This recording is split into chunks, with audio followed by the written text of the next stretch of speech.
Welcome to Comics Bazaar, the channel of comics commentary and arcana. This video features the Amazing X-Men #1 cover dated March 1995. This is the Age of Apocalypse version of Adjectiveless X-Men, and the cover here by Andy Kubert. And as I often say, I much prefer when a penciler inks their own work, and that is certainly the case here with this particular eye-catching cover. Now, some of these members of the X-Men are known from X-Men Alpha, such as Quicksilver, Storm, Banshee, and Iceman. But it's the first time these two X-Men are introduced in this particular issue. And so it's unclear who they are just from the cover. But the rainbow effect here from this particular character is the biggest clue to her identity as Dazzler, and it will turn out that this is the Age of Apocalypse version of Exodus. So let's open this one up to the first page. We don't get a splash page to begin with. We get a 3-page prologue though, which introduces readers to the world of Apocalypse, and then we zoom in on a human march snaking its way up to Booth Bay Harbor, Maine. And so these humans are making their way towards an extraction point where the Human High Council in Eurasia are sending sentinels to North America to airlift human beings out of the way of a doomsday strategy to basically nuke Apocalypse and his armies from the face of the earth. So here we have this hooded person who is talking with this particular family and getting the information regarding the airlift to Eurasia. And she says to the child, we'll learn his name is Jeremy later on in the issue, she says that Eurasia is like America was before the Great Purge. There'll be television, music, fun, frolic and food, real stuff, not the gunk soy paste we eat all the time. And the kid asks, do you think we'll make it there? And she says in reply, of course we will, little one. Keep the faith, family. Thanks for the information. I have to rejoin my kin. So they walk away. Great storytelling on this page by Andy Kubert. And the inker is Matt Ryan, of course. And then the mysterious figure walks out into the woods away from the line of people making their way to the extraction point and removes her hood. And it turns out to be, from the third-person exposition, that this is a mutant, Vanessa Carlyle, and she reports to the Madri. And these are these hooded mysterious figures here. We'll learn later on in the Age of Apocalypse series who these characters actually are. And so she makes her report that the rumors are true. The actions of these humans would prove them valid. Cardinal Madri, she says, this growing march north towards this isolated town, combined with the intelligence we previously gathered from our sources in Eurasia, confirmed the suspicions of the Brotherhood. These humans hope to escape. So this guy, his face disguised in deep dark shadow in the hood, says, best we deal with the Eurasians' latest affront to Lord Apocalypse's empire of genetic purity. The humans and their delusional dreams will be simply left to fall into the abyss. And then our scene switches after the prologue to the former Xavier estate in what remains of Westchester County, New York. So establishing shot of the ruins of the X-Mansion there. And we have Bishop, time lost, at the edge of Breakstone Lake. And in the narration, we get the information that Bishop, as much as a time traveler from the future, belonged anywhere, he knew he did not belong in this war-ravaged world. So he's somewhat amnesiac, but not entirely, and he knows that there's something wrong with the reality of Age of Apocalypse.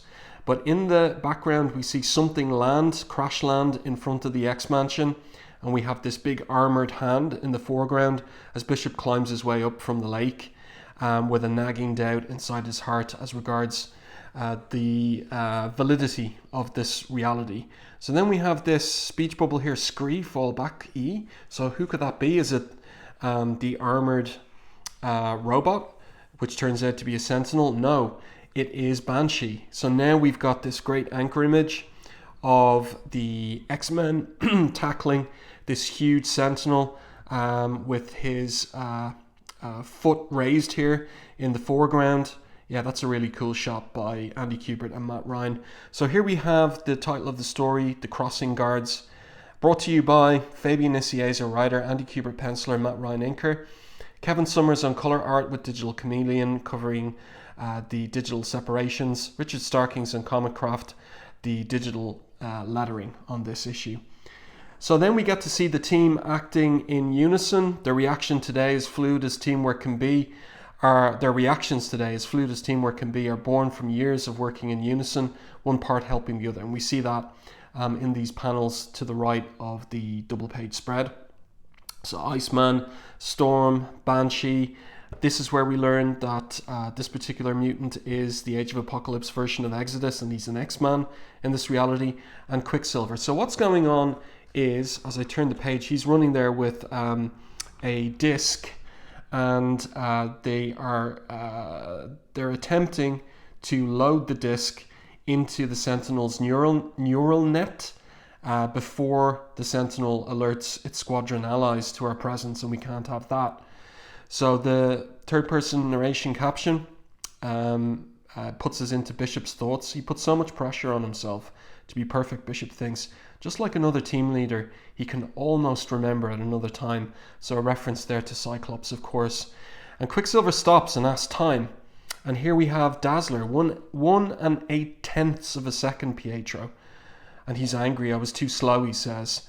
It was just our third practice session, Petey. So this wasn't a real combat event, but rather a training. And that's interesting. And here we have Nanny. She was established in X-Men Alpha. She is Magneto's robot nanny to his second son. Pietro's his first son, his second son, Charles, named after the dead, 20 years dead, Charles Xavier. So Allison continues and she says, we don't have enough time to correct my Quicksilver continues and says, we don't have enough time to correct my margin of error, Ali. Nanny, your readings. So Nanny gives a reading here. She says, you'll need to be approximately 72 meters closer to the Sentinel at the point Exodus uncovers its terminal core. All right. And then Ali lights up. That's interesting because in the regular reality, Alison Blair, of course, is a singer and is very protective of her voice. So this is interesting, this darker, different version of Alison Blair in the Age of Apocalypse reality. Nanny protests at Allison lighting up, but everybody else is focused on the outcome of the training sequence, except for Exodus, who removes the cigarette from Allison's mouth. So we get a little bit of kind of character beats in the background of this issue. It's not all plot driven, and I like that from Nicieza. So Exodus here says quietly to Ali, makes your breath smell like garbage, as he removes the cigarette from her mouth, and she says quietly back to him, like, you're going to find out tonight, pard. And we get a little bit of a hinted characterization regarding Banshee in this reality. He says a frustrating dilemma to be certain about getting the disc into the Sentinel, because they need to do that in order that the Sentinel doesn't target them as they're assisting the human airlift.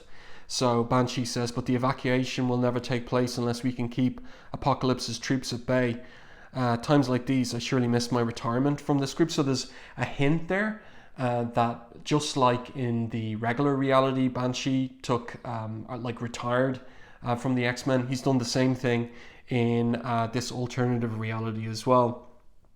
So into the midst of all of this, as the Sentinel begins to move, a Magneto arrives, and that's a great top-down angle on Magneto from Andy Kubert, and we get a nice look at his Age of Apocalypse costume, which is pretty much the same as his regular universe version or costume, except that this one is armor.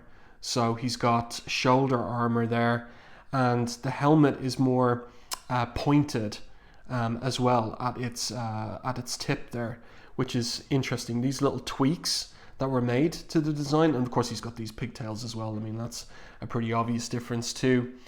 And so as Magneto ponders the degree to which it was a mistake of the X-Men to let up their guard regarding an opponent not yet beaten, Bishop arrives, and he's cradling in the crook of his arm there Magneto's second son, Charles, and he utters the word dreamers.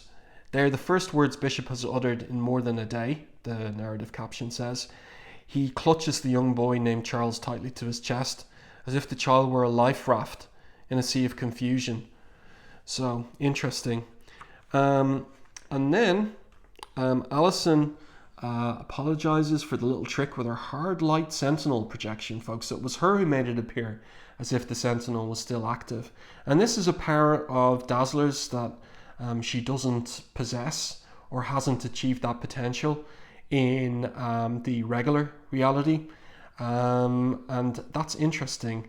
And we'll also see that Iceman has a new power in this reality as well that is a fuller achievement of his potential. So we'll get to that soon. This is a great top-down angle on the steps leading up to the ruins of the X-Mansion with all of the various X-Men, including Nanny and Bishop there. That's a nice angle from Andy Kubert. Here we've got Ali lighting up again. And so they're having a philosophical debate about whether what Bishop says about the reality that they're in is real or not. And basically it all concludes with a restatement of their determination to tackle and beat Apocalypse. And Magneto says here, as he removes, he says here, as a wise man once said, it ain't over until it's over. We fight until the war against Apocalypse is won, or to our last breath. And it's interesting there, the way that he is holding Allison's chin. And I wonder what that's about. He does have a kind of a mentor, fatherly relationship to the X-Men in this reality. I thought initially that he was removing the cigarette, but she's still smoking away. And here we get Iceman, who has this more kind of disruptive, tricksterish characterization in this reality, less of a like a minor clown and more of a kind of a critical voice in this reality. So he's asking questions about whether they're going to survive this mission that they're going on. And Magneto responds saying, as usual, Robert, I agree with your sentiments, if not your attitude. Nanny has downloaded your muted genic signatures onto this diskette. If you mask yourselves from the Sentinel scanners, you will be able to help the humans leave the country. And Quicksilver says, but surely, Father, we can expect some kind of opposition from Apocalypse. I would, son, which is all the more reason to keep the Sentinels' attentions away from us. And Banshee finishes, and let En Saba Noor's agents worry about the Hunter robots instead. Good thinking. So that's the plan. Now they've got to get to Maine to assist the human airlift. And this is where we find out that Iceman has this additional power in this reality. He says, okay, we got a clue, so let's get a move on. Rogue's team took the shuttle. That's in issue 1 of Astonishing X-Men. So it's up to me to get us to Maine, and you know how uncomfortable this can get. So Banshee says, no offense, lad, but that moisture molecular inversion trick of yours taxes us all a bit too much to make it useful in the situation. So whatever this is, moisture molecular inversion allows Iceman to transport people great distances, but Magneto has a different idea, and that is that Exodus will teleport them there. So in our reality, or in the regular reality, Exodus is a teleporter, and but here in this one, he's not aware of that power. He says, me? But I don't have those kinds of powers. And Magneto asks him, do you trust me, Paris? So we learn Exodus's name in this reality. His first name is Paris. A little later on, we'll learn his surname. And so Exodus has implicit, complete trust in Magnus. He found him, made him whole again, gave him a reason to live, so he's got total faith in him. Great art on these pages as well, by Kubert and Matt Ryan, along with Kevin Summers on the colours. I should make the point that the digital colouring in this era is nicely restrained, not overdoing the digital effects, and that really complements the artwork, the pen and ink artwork, in my mind, to my mind and view. So Exodus teleports them to Maine, and that leaves Bishop, Magneto, Nanny, and baby Charles behind. And Bishop asks Magneto, and now my befuddled friend, says Magneto, I have little choice left. Indeed, once you came into our lives, I've discovered that choice is a luxury that is quickly fading into nostalgia. This is in relation to Bishop's question about preventing Exodus from using his powers to the fullest. So the situation is so dire that everybody's full powers have got to be maxed out in order to take down Apocalypse. So they arrive in Maine, in the woods, and then they join up with the human encampment by the sea as they await the airlift.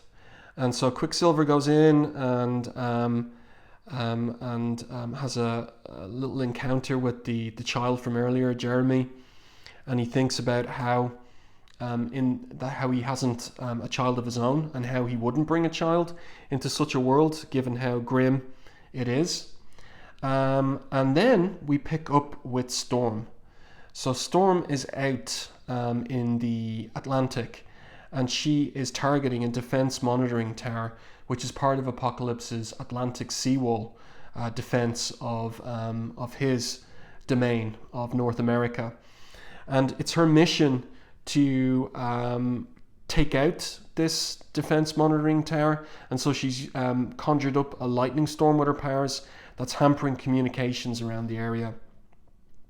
But she's not sure if it's enough to obscure the Sentinel's approach. That's what she's doing, and so she utters a silent prayer to get the outcome that she's hoping for. So in the tower, we've got some agents, or agents monitoring the computer banks, and they're observing that the storm has knocked down their communication, or they're communicating with another tower that's still online but barely, and they ask, how bad is it out there? And now this is really cool. This is a cool effect. Turn the page, and we've got to turn the comic over to one side because we have got a double page spread here and a massive anchor image of these this huge squadron of Sentinels that are now freed to fly past the defense tower, and one of them has got these I don't know what they are, like lasers or rockets mounted on its head piece, and it blows up the tower. That is a really cool image there from Andy Kubert, Matt Ryan, and Kevin Summers. Looks really good. And then Storm, we get the explanation why they don't target Storm, and the explanation is it's not for the first time Ororo has witnessed these mechanical monstrosities in action, but it is easily the most impressive. The Human High Council appears to have dispatched the entire fleet from the Sentinel Atlantic perimeter control in their desperate attempt to evacuate the humans. And she thinks here, this is the explanation why she wasn't targeted. Thank the goddess, my electrostatic halo shields me from their sensors, or else I would have suffered the same fate as the station master. But that is a really great spread here by Kubert. Such good stuff on these pages. And then we pick up with the line that's snaking still to the extraction point, and the little boy, Jeffrey, his curiosity gets the better of him, and he climbs up to a cliff top. The narrative caption says he's too excited by the noise, by the electricity in the air, by the opportunity to catch a fleeting glimpse of hope. And then whatever this stuff is, these filaments snake around his face and pull him into the wood. There will always be one to crush the spirits of the flat scans should they rise too high. The humans and their delusional dreams will simply be left to fall into the abyss. That's echoing the words of the Cardinal of the Madri from earlier in the issue. So what's going to happen next? Well, over the human encampment, the Sentinels appear, and the humans are terrified by their appearance, but the lead Sentinel speaks voice commands on broadcast spectrum, all operating parameters realigned to facilitate our evacuation program. But then there's an alert mutant presence detected in the immediate vicinity, scanning for identification. So this is it. This is the challenge for the X-Men present. They trained for it, and they've got to get that diskette into one of the Sentinels' cores in order that they be cloaked from being targeted by the Sentinels. So this one continues its speech, saying anomalous presence identified. Subjects Logan Gray have been catalogued as non-threat by the Human High Council, and that's a reference to Weapon X #1. So we see that there. There's a review of that on the channel already. Query, says the Sentinel, if England is the catalogued location of the determinate mutant subjects, how can they be present here? So who has what's going on here? Well, it turns out, again, this is Ali's new power in this particular reality, where she's casting solid light projections of Jean Grey and Wolverine, which fools or confuses the Sentinels, gives the team an opportunity to get that diskette into the Sentinel. So Quicksilver succeeds, and they're expecting now to oversee the extraction of the people, that they be shipped out safely. And so Iceman here says Storm just signaled us. They got a massive cargo transport on its way, so that's how they're going to get the humans out. And he says, I'll take down my ice barricade so we can start, organizing the humans to be ready for the cargo transport. But now one of the Sentinels says new mutant activity registered. That takes Iceman by surprise. Target acquired and eliminated, and Iceman is blasted again by that head-mounted laser weapon. And so Allison is shocked there.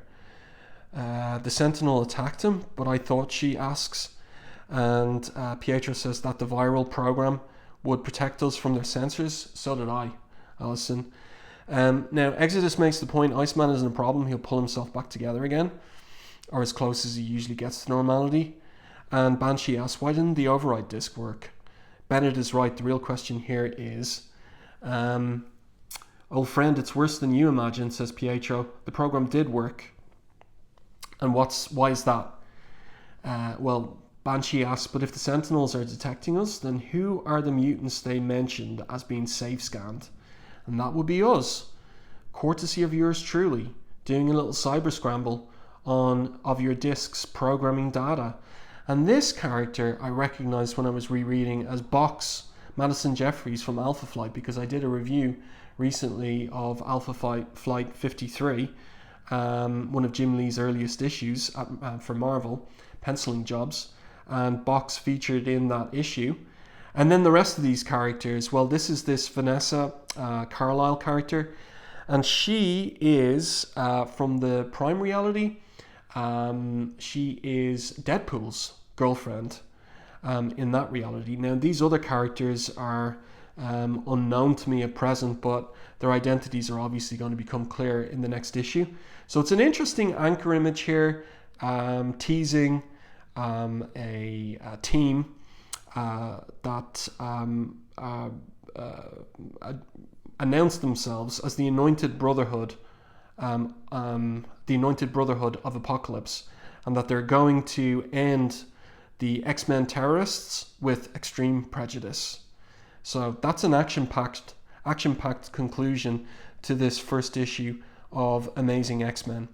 And again, just the artwork from Kubert and Matt Ryan is consistently great throughout this issue. A really, really great art job from the team. Next, Trapped in the Middle of the Abyss. So there you go. Amazing X-Men #1. I do hope that you enjoyed this review and commentary of this issue. If you did, please like the video on YouTube, and if you haven't done so already, subscribe to the channel and stay tuned for more content like this.